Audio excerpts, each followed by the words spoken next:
The way we take care of ourselves is ever evolving. And what we know for sure is that our mind and spirit are linked to our physical body. And that our wellness seems to extend into our communities and the planet we all share. It is very, very clear that wellness is interconnected.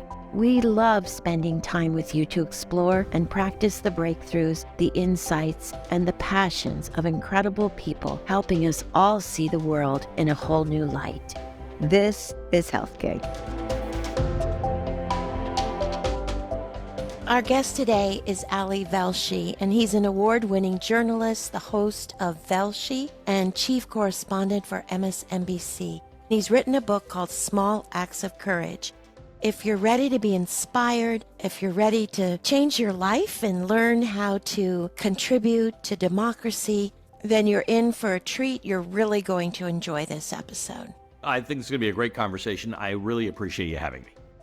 So, Ali, you have this most amazing family history. You were born in Kenya. You eventually landed in Canada. You're of Indian descent.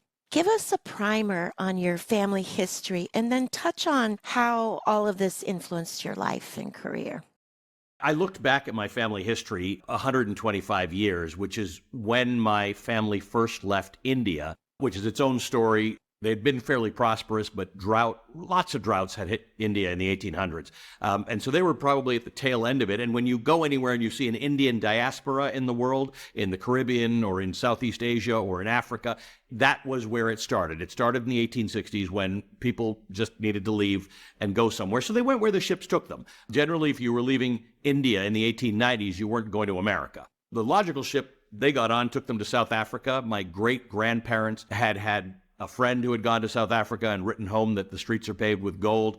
So they went there. I had always heard that they were business people, but it turns out they were very small merchants. Like they had hand carts and wheelbarrows out of what, they would buy vegetables wholesale and sell them or dry goods. But they built that up into some really good businesses in South Africa. However, as a chance, my grandfather happened to be Gandhi's youngest student. So he grew up with this social justice craving and used the businesses that he ran over years to fight the injustice of what became apartheid.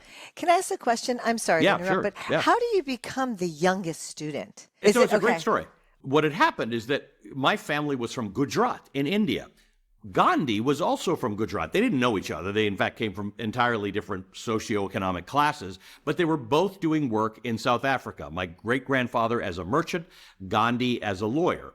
They shared an accountant who spoke the same language. They all spoke Gujarati, a Northwest Indian language. So the accountant says to these guys, you two should know each other. So it came to be that as Gandhi was agitating and protesting, the government would call him for meetings. Now, he lived in Johannesburg. The government was in Pretoria, which is where my great-grandfather lived. Okay. So he would come, now it's a 45-minute drive, but back then it was a journey. So he would stay with my grandfather, and if you weren't white, you couldn't really be out at night and doing things. So I'm sure they were just sitting around at dinner one night, and Gandhi says to my great-grandfather, the Indians here are soft. They do not have what it takes to fight the injustice. So I'm going to start a camp or an ashram, as he called it. It's really a commune. And I would like your son to be my student. Now, my great-grandfather's a businessman. He says, I don't need this rabble-rouser in my life. I'm just trying to make a buck, So Right. The last thing I need is my son going to this commune. Right. So he says to Gandhi, we are Muslims, you are Hindu. I can't send my 7-year-old son to your school. To which Gandhi replies, I shall learn your religion to teach it to him. Which he did, which was really the beginning of Gandhi's pluralism, right? Gandhi, in fact, in his early days was a straight-up racist. He just wanted to be closer up to the British, to the whites, than closer to the black people. But he fully understood there was a social hierarchy. He wasn't against colonialism or any of that stuff. He started to become a pluralist by reading the Quran to teach it to my grandfather, by reading the Bible, by reading Jewish scripture. So he became this guy who really understood that to change the world, everybody has to be in on it. And that really influenced my grandfather. Geez, so now you're talking about how your grandfather was influenced, the social justice in his blood, which you inherited. And that's where you sort of go from there? So the problem with this is he was also trained by his father to be a businessman. Businessman. And so these two things are now starting to come into conflict with one another. They bought and then built up this remarkable bakery. It was an industrial bakery in South Africa. They would bake 4,000 loaves of bread an hour. My grandfather would be taking the proceeds from this business and doing things that were upsetting the apartheid government. His other son, not my father, my uncle, became he would go around and train to be a guerrilla for when the war came. And my grandfather would employ convicts, because back then everybody was a convict because you had to carry an ID pass. And if you got caught without your ID pass or after the curfew, you got arrested. And it was very much like the American South. It was basically you could pay a fine or you could go work on someone's farm. It was just to gather labor. So my grandfather would bail these guys out of jail, and he would do these things. So they came into conflict with the government, and by 1961, this had hit a head in which they forced them out of business, and that's why my family ultimately left South Africa for Kenya, which was still a colonial country, but about to become independent. Because in 1960, 1961, if you remember, the winds of independence were sweeping across Africa. So they were craving democracy, freedom, being able to be around people of other shapes, colors, and sizes and backgrounds, which under apartheid, by law, you just couldn't do. So you were born there, and how did you end up in Toronto? I was born in Kenya. I'm the only person in my immediate family born in Kenya. My parents and my sister were born in South Africa. And it's really interesting because there's only 8 years difference between us. She's older than I am. But her life view is entirely different from mine, because ultimately I left Kenya. I was born right at the end of their stay. So I grew up in Canada, a country that had no institutionalized racism. I grew up feeling a little different from the sort of waspy people around me, but not that different. I mean, it was a little bit different. My sister grew up in apartheid. She grew up understanding that by virtue of the color of your skin, you are not entitled to different things. So it's fully informed the way we think about it. But my parents got to Kenya and just so wanted to be part of the political process. They were there on the day that the British flag came down and the Kenyan flag went up. And Kenya held the promise of being this remarkable multicultural place. But in the independence movements, the black people of Africa validly felt, look, we've been oppressed by everybody. We would like our own countries, and we would like it without interference. And the Indians found themselves in this unusual spot. Are they native or are they not? And some Indians really were part of these independence movements, and some really weren't. They were quite happy with the separation of the races and all this kind of stuff. So Indians got the short end of the stick. They were expelled from Uganda first, en masse. And there was a sense that that was coming in Kenya. It didn't end up happening, but having experienced what they experienced, being forced out of their homeland in South Africa, my parents didn't want to take the chance. So they moved to Canada, where there was a real welcoming, fully participatory democracy in place. Very hard to get to Canada, America in those days. Canada had realized that it needed to attract immigrants. Most people were going to America or the United Kingdom. So Canada attracted immigrants by having this policy of multiculturalism, which basically said, if you come here and there are a concentration of you in any particular area, if there are 25 people at a school that speak Italian, we will, at the government's expense, provide Italian language instruction after school. So people became very comfortable with the idea that I can move to Canada and not lose my culture. And it was such a successful thing that all these 50 years later, people go to Canada and they embrace what you would think of as Canadian culture very, very broadly, because they were not forced into it. They came to it and realized, hey, if you're Canadian, you got to play hockey and you got to do this, you got to do that. But I can also speak Italian or Portuguese or Cantonese, whatever I want. So the Canadian immigration experience has worked out very, very well. And it worked out very well for my family. So both your mom and dad were social justice. I mean, they were equal, like they were. So Yes, it wasn't yes. one driving the other. They found each no. other and they both went at it. As you know, in many political families, if you were to walk into a room and meet my parents, you'd assume it was my mother who was the one in politics. She's much more the driving force of the operation. My father's a nerdy policy guy, so I've inherited both. I like to be out there and talking to people in my job, but I'm a really policy-oriented guy. My dad was the guy who studied all the books, all the bills, all those things. Right. And so the two of them together, but They were real civically engaged people. Right from the beginning, they went to political party meetings to decide which political party they wanted to join. And in Canada, there was a fiscal right-of-center party, a left-of-center party that was a little more labor-oriented, and then there was this liberal party, which was in the middle, which was not pro-business to the exclusion of the worker, but not pro-worker to the exclusion of business. It seemed like a comfortable place for my parents, and they joined. But they got involved. They joined as volunteers at hospitals and at the Red Cross and things like that. This had been squeezed out of them when they were young. So they just wanted as much civic activity as you could possibly get. Social justice was what my grandfather brought to the table. Right. But political and civic engagement is what they were able to do when they got to a free country. Oh, that's amazing. So you were educated in Canada. Yep. You went to grade school all the way through university. That's correct. And then how did you get into journalism?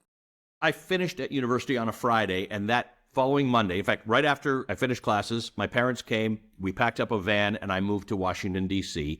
to be an intern at CNN. I was actually kind of disappointed because I wanted to be in print media, but either wasn't very good or the jobs weren't plentiful. So I wasn't really into TV. I kind of looked down my nose at TV, and I thought that, it's not as smart as print journalism. I worked on a show called Crossfire, which you will remember. Oh, yes, definitely. And it had two hosts at the time, Pat Buchanan and Michael Kinsley.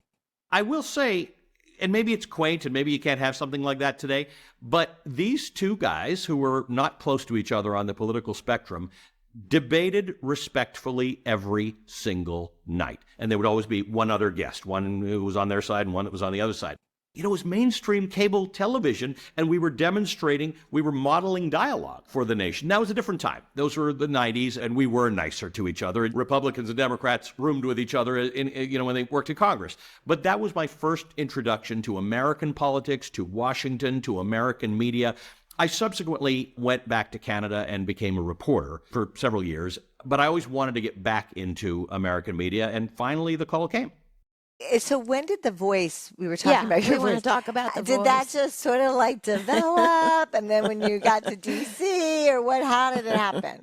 When was it discovered? It happened as a reporter, and I think if we would pull the old VHS tapes of that, you wouldn't hear this voice. You'd hear somebody a little not very confident, a little bit panicked, trying to remember the words that they were supposed to say. And I have a great friend. He's now the Canadian Consul General in New York, but he was a reporter, a very senior correspondent when I was a young reporter. And he took me in one day and he said, you're a dynamic young man, and you have such excitement to you. And he said, it all goes away when the camera goes on. He said, you're the least natural person I've ever seen on television. He said it was very nice about the way he said it. He said, it's unbelievable. He said, you need, and he taught me techniques to forget the nervousness, to let it go, to not worry about the performance, but worry about what it is I'm trying to say the way normal people do. Then the next stage was, okay, your writing is such that it doesn't lend itself. It's very good narrative storytelling, but it doesn't lend itself to the way people speak. You speak in short sentences so that you can take a breath. So I developed all of these techniques to just become a little bit better. And the bringing of my voice down a little lower than it used to be has more to do with the fact that I'm so easily excitable. And one of my bosses said to me, it was during the financial crisis in 2008, he said, it's very noisy out there and people are very frightened. And if you convey fright, literally, because I was a business correspondent for many years, he said, they'll sell their stocks. They'll sell their houses. Like, don't make people's financial decisions for them because you're conveying fear. He told me, he said, look, watch firefighters in a fire. They never run, because they know everybody's watching them. When a firefighter is scared, it's over for you.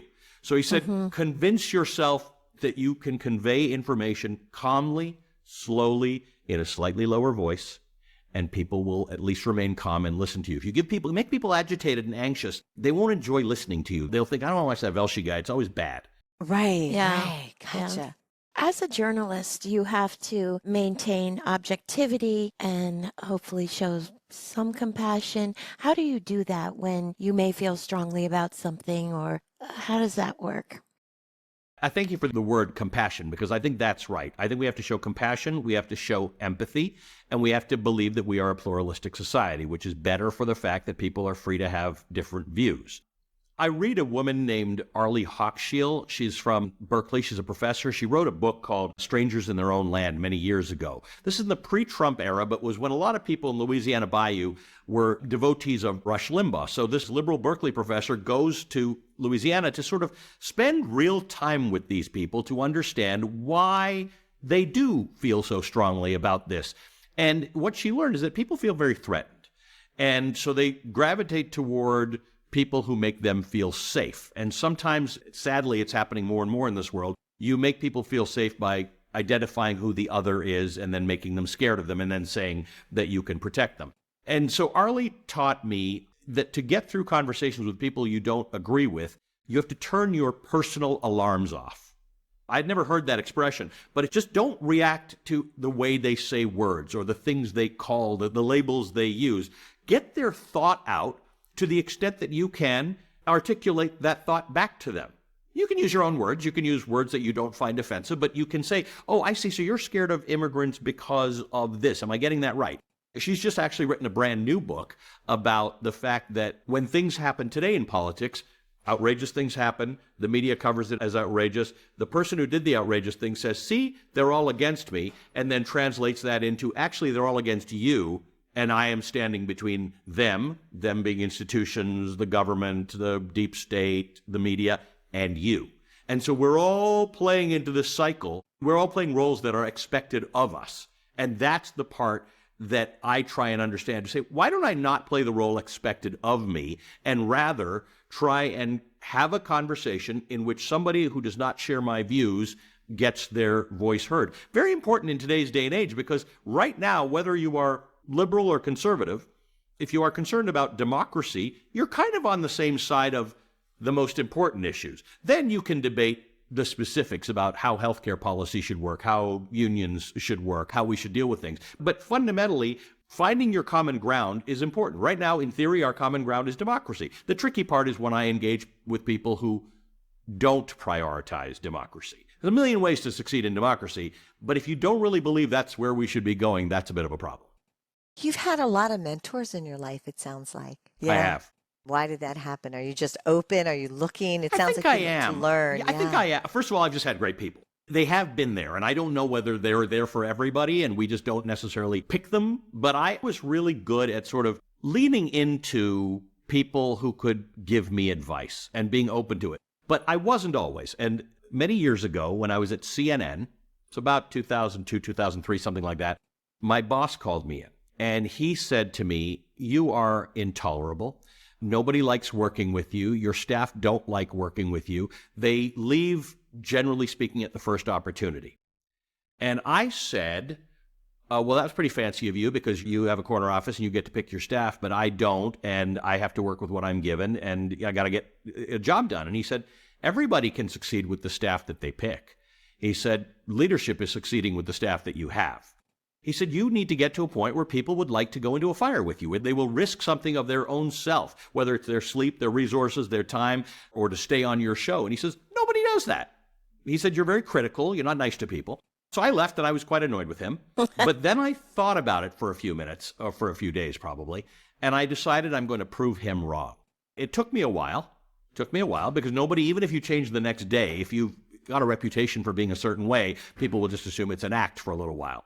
And I, over time, changed into somebody who not only kept their staff longer, but for whom people would leave and then they would come back to work with me again. Now, this guy is still in his position, and he is still a great friend of mine and still a great mentor. And I've actually written about this in someone else's book, just to say it's really true. This guy's good, caring interaction with me made me actually change.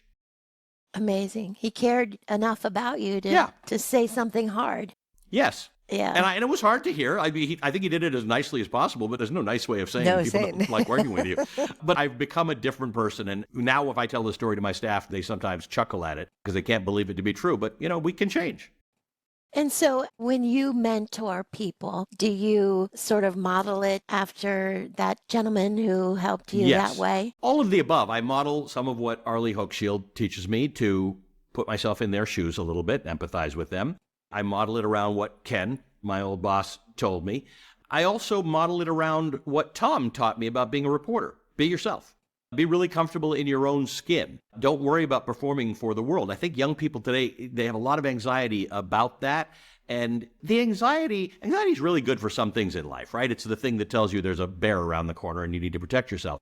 But it doesn't help you in your work decision making because it just slows you down. It just occupies your mind with stuff where you could be actually developing something really interesting or coding better or finding a cure to cancer. So I try and let people understand if you do the right things, generally speaking, the right things will unfold for you. But the interesting thing in my book that I tell people is if you do the right things, you may not enjoy the fruit of it immediately or even for a while. My grandfather died in 1961 thinking he had failed in his fight against apartheid. Apartheid would go on until 1994. What he didn't know is that his son would become a member of parliament in Canada. What he didn't know is his daughter-in-law would run for parliament and win, but she had to step out. But she would have won. My sister was a political candidate. I'm me talking to you, which would have been illegal in my grandfather's world. So he doesn't know what he did that changed. So I tell people this, that do what you believe to be right, and don't worry if you do not sit in the shade of the tree whose seed you planted. Someone will one day. Someone will enjoy that fruit. And how does that work as a reporter when you have to and I think Dora touched on that earlier, when you feel something so deeply or you believe this, how do you manage that and how do you be you? Well, two things. One is, I cover a lot of global events and conflicts and wars and shootings and all the bad stuff. As I've gone farther in my career, the fun stuff's gone. But when I cover these things, I really personalize them. So if I'm covering a war, I'll find soldiers. If I'm covering Israel on October 7th, I spent a lot of time with families of hostages. I've been inside Gaza. I've been inside the West Bank. I was in Iran when the nuclear deal was done. So I try and be about people, not presidents and princes and prime ministers, because there's lots of coverage of presidents and prime ministers and princes. Right. I don't think there shouldn't be. But my view is that I am here as a voice for people. I am here to bear witness. Why I travel around the world to report on things is because I bear witness for people who cannot. And then I hold power to account on the basis of the witness that I bear. I'm very purpose-driven about what I do. I'm narrow about it. I speak to people, and then I speak to authority. And I do it in that order. I speak to people first, and then I represent the people to authority. But you have to be at a certain point in your career, and a certain age, and have a level of confidence. Some young people have much more than I have on this front, to say your job is to speak truth to power, not to curry favor with power. Because as journalists, we tend to like to curry favor. When I was a business journalist, you wanted to be on the good side of the CEO. When you're a political journalist, you want to be on the good side of the people in office, right? We take pictures with them all. That's not my job.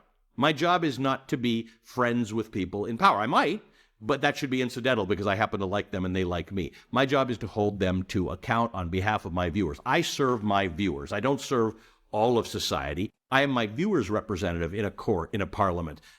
That's my true north. Ali, if you had a magic wand and could choose a topic to cover or an issue or an event, what would it be? What kind of event would that be? Well, there's a sort of event that's developing in America that I didn't know about, that didn't exist before, but it's all around this book banning stuff. Oh, yeah. There are people who are motivating around that. People who are not otherwise politically active are going out and saying they support the idea of parental rights. They want the right to decide what their family reads. And I'm finding that very interesting. I get invited to stuff literally weekly. The conversation around banned books, which is more broadly a conversation around speech and how we should think about speech. And it has tentacles because obviously we've got issues about speech on social media and we've got issues about speech on college campuses. But I am loving the idea that this is a policy matter, a constitutional matter that we are now being caused to discuss as lay individuals the way our founding fathers had hoped we would. Right? Like regular people are having conversations about how the Constitution's protections of free speech relate to their lives on a daily basis, including the books that their children read in school. So I'm loving that conversation. I'm also loving the fact that a very important part of our society and our political discussions today are revolving around books. That's definitely something that I wouldn't have been able to answer 5 years ago. That wouldn't have been on the table of topics to answer 5 years ago that I find very interesting right now. But when you talk about banning books, so if you could just elaborate on that. I mean, we all know what banning books is, we think. Parents are saying they don't want their kids to read it, but what's the issue? Well, I've had this Velshi Band book club I do every week, and I interview a band author, and some of them are live and some of them are not. I've had Margaret Atwood on. I've got Judy Blume coming up. And the first time I did the show, my dad texted me. He texts me usually every show, and he said he didn't know that public libraries existed until he left South Africa, which is by design, right? If you're trying to keep people down, then you don't wish for them to be able to read anything they want to read. So number one, that's where I come from. It's all part of the same social justice idea. That the other thing is history. Let's just forget about that. Let's look at history. No society that has banned, burned, or restricted books has ever done better as a result. Right? Germany's the best example of how bad it gets, but nobody ever thrived because they limited consumption. The first banned book that I know of is the Tyndale translation of the Bible to English that was published in Britain. And the church was crazed about it. You can't let people read the Bible for themselves. They will make choices for themselves. There are only 5 reasons for banning books. They never evolve into anything more interesting. The concept is that, again, I believe in parental choice. I think you and your family should be able to discuss and decide what you're going to consume and how you're going to consume it. It is 2024. In the 1600s, you could ban the Tyndale Bible. But today, when you ban a book, kids just get really interested in why it is you banned that book, and they can get it on their phone. So it's just not that productive to ban books. But libraries and schools are where kids get their books. Libraries are for people who, by the way, can't get onto Amazon and buy every book just because they want to, right? You borrow books because books are expensive. Children's books are yet more expensive, right? Things with illustrations in them, they're the most expensive kinds of books there are. Not letting librarians do what librarians do, they are not irresponsible people. You will not be able to find one story of a librarian who's been irresponsible, who's done bad things. I mean, they're just not that kind of people. If you're going to be if you're a nefarious character, you're not choosing library science, and you're getting a master's in it. So the concept of banning books, there have been 4,000 roughly this year. I think 10,000 if you take the whole last 365 days. Books that have been banned, challenged, or removed. Now, that might mean a particular school district. Sometimes it's as narrow as a school. Sometimes it's a township or a county. Sometimes it's a state. Sometimes it's a municipality. Texas and Florida have done things at a state level, so you can't teach Romeo and Juliet in Florida anymore. You can only teach it as excerpts, which kind of misses the point, right? You can't read Shakespeare. Reading Shakespeare as excerpts is probably the worst way of reading Shakespeare of all. So that's what we're talking about, that there are restrictions on what people can borrow from libraries or from their school libraries. Obviously, they're not banning books at bookstores. Around New York and D.C., you go into bookstores and they've got banned book sections, usually quite near the front, which it's very exciting to people. They want to buy these books now because that's the history of the world, right? You ban something, people want it. Banning books, it makes me think of music. Are people banning music? Is that a thing too? Hey, remember Footloose? They were sure that the music was going to lead to the demise of society. I told you I was in Iran when the nuclear deal was being signed, 2015. And somebody said, there's an underground gallery that has an exhibition tonight. Do you want to go? And I said, what do you mean an underground gallery? And they said, it's an art gallery, but it can't be done because of the police sort of ignore it, but it's literally out of sight, can't advertise it. And I thought, how good could this art be in Iran? And what I realized is that there's nothing you can do to stifle art. There's nothing you can do to stifle poetry. There's nothing you can do to stifle writing. There's nothing you can do to stifle music. And the more you try, the more they will produce. And so I went into this gallery where art that would be in a New York gallery or Paris or London gallery for thousands of dollars, if not tens of thousands of dollars, was going for tens of dollars because they couldn't create a market for it in Tehran. And they couldn't advertise it anywhere because it was illegal. But the production of the art is not affected. In other words, the quality of it is not affected. People should just read books. If you're going to ban anything, just read a book about the last person who tried to ban it. It doesn't work. It just never, ever works. And in a digital world, it's going to work less. So how do you stay informed with everything is constantly changing, the political and economic landscape's always changing? How do you keep up and do your job and report, and how does it go? And how's your day go? Well, it's crazy. This is crazy. These are crazy times. Any journalist will tell you these are unusual and unsustainable times. So you keep a base knowledge on all the topics that I for sure cover all the time, right? So I'm always covering Russia, Ukraine. I'm always covering Israel, Gaza. I'm always got an eye on the other things going on, the hot spots in the world, India, China, North Korea, Iran, Pakistan, South Africa, South America, Venezuela. You know, I sort of think about business a lot, so I've got a baseline understanding of where we are on markets, interest rates, the Fed, inflation, unemployment. At that point, everything's kind of incremental. Or even if it's Donald Trump and his legal antics, I know the basis of all of it. So the new development is one more article or two more articles. And a lot of my reporting that I use on TV comes from conversations with guests I book, all of whom are experts, right? I don't generally book people who are commentators on politics. There's a place for them, but they've got lots of place. I'm always talking to an expert on a topic, an academic, somebody who's written a book on something, on a particular issue. So if immigration, which is a major concern for the country, I'll talk to experts on it. If we're talking about inflation, I'll talk to experts about it. And then I talk, as I said, to a lot of regular people, right? I'm constantly on my way out. I must do 2-3 events a week in the public where I'm open to questions from people who, if I give a 15 or 20 or 30-minute presentation and they've still got questions, then that means I'm not answering. So I take that as a cue to say, maybe I should cover this on my show if that's what people are asking about. I'm in constant information gathering mode. As an immigrant, you talk about how immigration benefits everyone, and we believe that too. But as an immigrant, how do you see yourself fitting there as another spokesperson, or how do you manage that part of your life? I wear that badge with great pride, and I didn't as a child. I write about this in the book, that I tried everything possible in Canada to not portray myself as an immigrant, not figuring out the fact that everybody would have figured it out anyway. But, we took different food, like ethnic food, to school, and everybody else had a ham and cheese sandwich. My mother used brown bread for some reason when everybody else had white bread. I went to a city school. Most of the parents of the kids I went to school with were divorced. My parents were not, so I hated it when my parents would go together to parent-teacher stuff. I would try and get them not to go together. Now it's different. Now immigrant children go to school and use their full names, not short names. They don't wish they had some short name. They take their food. They celebrate who they actually are. That's not how I grew up. I'm of a different generation. But what I do think about a lot, certainly, is the economics of immigration. Every single country in the developed world has a negative replacement rate. Just a fact. For a lot of good reasons, right? We work a lot. Women are fully integrated into our workforce, which means there aren't that many child carers. There aren't that many people who can take care of kids. So Hungary, which is a really anti-immigrant place, for some reasons that are, I don't want to say justifiable, but they have a language that they don't share with anybody around them. So they are very, very concerned that immigrants will erode their language and hence their culture. So they really don't want to let people in. And they have said, if you have 5 children, you will pay no income tax. Nobody took the deal. Oh. Because nobody wants to have 5 children. It's just the modern world. Nobody wants 5 kids. You can't solve the problem of our population and our needs, our economic needs, other than through immigration. And so every country should have rules and ideas that they discuss, and we should be having that conversation. And we should also have borders that you control, right? You can open the door as wide as you want or close it, but that's up to you.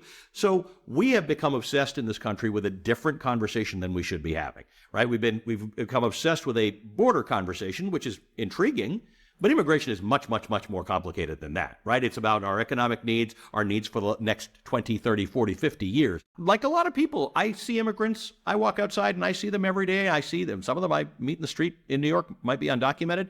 Boy, they're hustlers, though. They're going to do something. Their kids are going to do something. Like my uneducated parents, they had no formal education, but they were hustlers. They worked really hard. They created a business. And this is how it's going to go. We need to change our tone about immigration in this country. I do believe, America is the #1 destination for immigrants in the world. And I think most Americans actually believe that immigration is a really good thing, right? Our polling about dreamers and what to do with them indicates that clearly everybody gets it. But these tropes about what immigrants do, it's terrible, but it's very old. When people say, why does it work? Because it's always worked. It's always worked everywhere in the world. If you can penetrate why people are feeling unsatisfied about themselves and find someone to blame, you're golden. What does courage mean to you? What does it mean to be courageous? Amazing question. I really wanted to take the concept, the very American understood concept of risk, and turn it on its head, right? We glorify risk, as we should, right? We glorify risk in business, in entrepreneurship. That's why we are the entrepreneurs. That's why we have the stock market the way we do. That's why you have sometimes wacky people running for president, because we glorify taking risk. I wanted to change that into courage. It's risk, but you have to be courageous to take risk.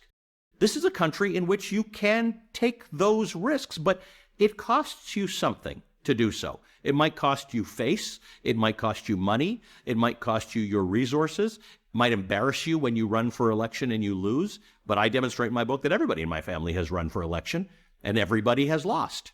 Sometimes they win, but sometimes they lose. It doesn't matter. Being involved in society does take courage. You will change society by your small acts. You don't have to boil the ocean. I talk to people every day. They talk to me about Ukraine, and they talk to me about Israel and Gaza, and I said, but you're not solving all that.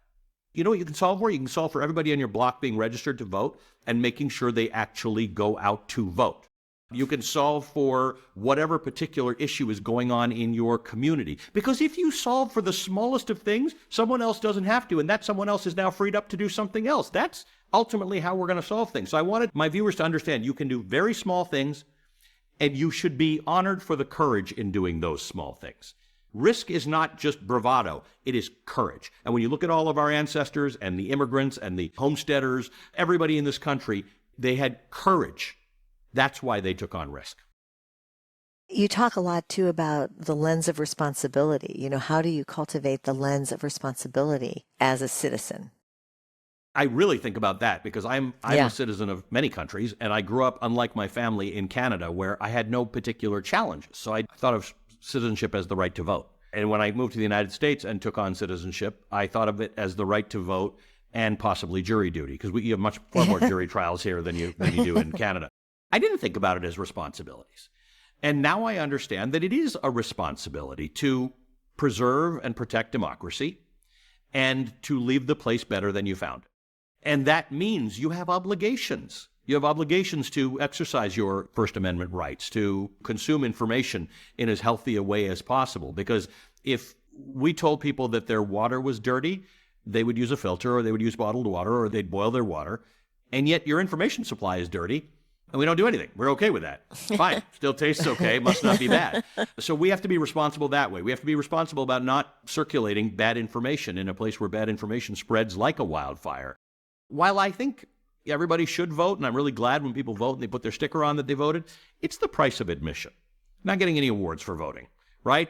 You need to do something else. And it might be something very small.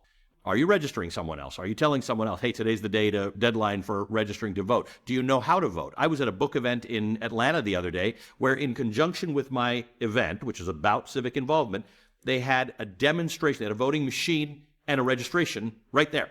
So you could register, and you could be shown when you walk into the poll what the machine will look like so you're not intimidated by the machine. Fantastic. Do anything. Just do something, because in 25 years when they say, what were you doing in 2024, that crazy year? You don't want to say nothing. So when you're covering these intense news stories, I remember talking to Lori, your wife. She said, that you were there when the war started a year ago in Israel, and how scary that was, I'm sure. And so how do you take care of yourself? How do you decompress after you're in these intense situations? I would argue that we as a group, journalists, are not great at that.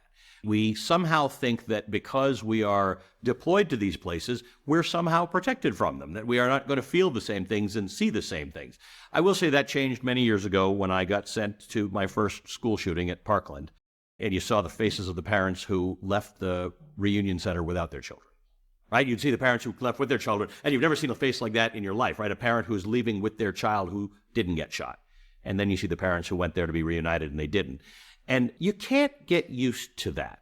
I try and get very close to the people affected by it, like almost physically close, because people criticize me. They say, why are you in these people's space? Are you after a tornado or after a shooting?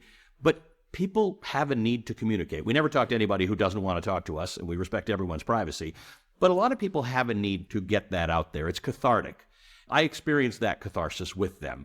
You can't get used to the wars that I cover. You can't get used to October 7th, and you can't get used to all the stuff that's happened since October 7th, nor should you. I've been covering Ukraine. It's less in the news now, but you can't get used to that either. I have gotten better at it. I have a fantastic wife and family who are incredibly supportive. I've learned to talk about it more, not just pretend that that was normal life, that I just happened to spend several weeks in a war zone or went down to cover a shooting or just covered a hurricane where people have lost their entire livelihoods. You have to remember the story's not the facts and the figures, ever. Right? We in the news business get very tied up. How many people died? How many people this? How many miles an hour? That's not what it is. It's lives. It's individual lives. What would happen if that were you? I mean, I come home and a fuse is tripped and it throws off my day. Can you imagine if your house is gone, a family member's gone, you're searching for people? there's been a terrorist attack. You have to live in it or don't do the job. Because if you try and sanitize it, and I think some people in my field do, you don't relate that to people. We're overwhelmed by numbers. There's terrible things happening all over the world. The numbers don't tell stories. One life will tell you more than the number 40,000 killed in Gaza. One story will tell you more than 100 hostages remaining in Israel. Tell stories of people, not numbers. I bet you see a lot of small acts of courage all over. Oh, my goodness. This is my point, that it's not unique to my family or anyone's family. In fact, everybody undertakes acts of courage all the time. I think we should celebrate them. So I as part of a segment on TV, I'm starting to find these people who get no news coverage for what they do, but they've hammered on about something for 10 years they've been trying to change in their community, something relatively small by global standards. They're not going to get on the news for it. But I want to celebrate those people, and I want to sort of hold them up as examples of what we can all do. Doesn't mean getting involved in politics. Doesn't mean you have to protest. You can change the world in a million different ways. And what Timothy Snyder at Yale talks about is that when you do the little things and they work, you feel empowered to do more things. You feel stronger. We talk a lot, like you stack, right? You stack. Yes, correct. That's exactly right. So you do this, and maybe you do that. As you said, your confidence gets a little stronger, and you want to, and you That's see exactly a change. right. Exactly right. And that can be at the committee level. That can be as a volunteer. Let's say you volunteer for the election and your candidate wins. You think you had something to do with that. Right. Right? So you'll now think, hey, maybe I'm going to think ahead in the next election, or maybe I'm going to be a poll worker or something like that. I talk about poll workers, librarians, nurses during COVID, people who delivered your food during COVID. They're all courageous. We're surrounded by small acts of courage. So what's your advice to someone who wants to become a journalist in this day and age? Well, it's tricky because we have a remarkably fast-changing landscape in journalism, because I don't know that jobs like mine will exist. I exist because for 50 years, cable news has been central to the way we think about things. Cable news began around 1980. We're probably toward the end of that because unlike people who subscribe to cable like I do, young people don't. They consume their news entirely differently. So the model of a news organization on cable employing me to do this job won't make sense in 5 years. That said, I don't know what will work, but journalism certainly can't go away. So I remind people that if somebody comes to me to talk about my job, I remind them the job you're talking about is the job of journalist. The TV host part or the chief correspondent part is simply a manifestation of journalism. Journalism can be writing, journalism can be blogging. These days reporters are videographers and they're editors at the same time. But the concept of bearing witness and holding power to account is unchanged in journalism. All that is to say, it could be a tough slog, so your level of commitment to it has to be deep, and the commitment has to be to the journalism, not the fame and not the money, because I'm not entirely sure the fame and the money will be there in years to come. People have asked you how journalism can serve and does serve as a platform for small acts of courage in the fight to democracy. And how is that now, and how do you see it in the future then? We can celebrate it more, right? I mean, we have culturally created the things we celebrate. Think about our reality shows, and I'm not a critic of them. I consume quite a few of them, but they do make you a little bit dumber. We are celebrating people's, quirks and nuances. I would say, what if we created a way in which we celebrated courage? The CNN did it some years ago. They have their program called Heroes, where they really seek out people who haven't been otherwise rewarded in society and celebrate them. My argument is let's honor and celebrate people who do small things. And in media, we can do that. It's typically the kind of thing you do in local media because you'd find your local hero in your town, but there's so much less local media now than there used to be. So we, even at a national level, need to say, why don't we highlight people who are doing interesting things? They're breaking ground. And so I do that, for instance, with people who are recruiting candidates to run for office, or who are taking on an issue in their town that they're dissatisfied with. So non-political people are helping candidates run for office and seeing the victories they achieve. I think these authors who write books that are about their experience in life and get banned, I think they're courageous. So I focus on them. But I think we as media should say, we reward a lot of people in society. We reward entrepreneurs, we reward people who found companies and things like that. What if this is an actual segment of society that we reward? People who have undertaken small acts of courage which radically benefit their communities, their towns, their states. How would you report overall 2024 right now? How would you report it to us? Unfinished. Unfinished.